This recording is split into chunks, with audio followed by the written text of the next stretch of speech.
Sosok Baskara Mahendra, aktor digugat cerai Sherina Munaf usai 4 tahun nikah. Inilah sosok Baskara Mahendra, aktor yang digugat cerai oleh istrinya, Sherina Munaf. Sherina Munaf menggugat cerai suaminya itu pada Kamis tanggal 16 Januari tahun 2025. Sidang cerai perdana akan digelar di Pengadilan Agama PA, Jakarta Selatan pada Kamis, tanggal 30 Januari tahun 2025 mendatang. Baskara Mahendra lahir pada tanggal 1 Januari tahun 1993 di Jakarta. Ia merupakan seorang aktor, model dan penyanyi berkebangsaan Indonesia.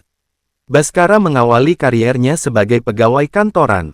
Tidak lama kemudian, ia mengundurkan diri dari pekerjaannya dan bergabung dengan Persona Management.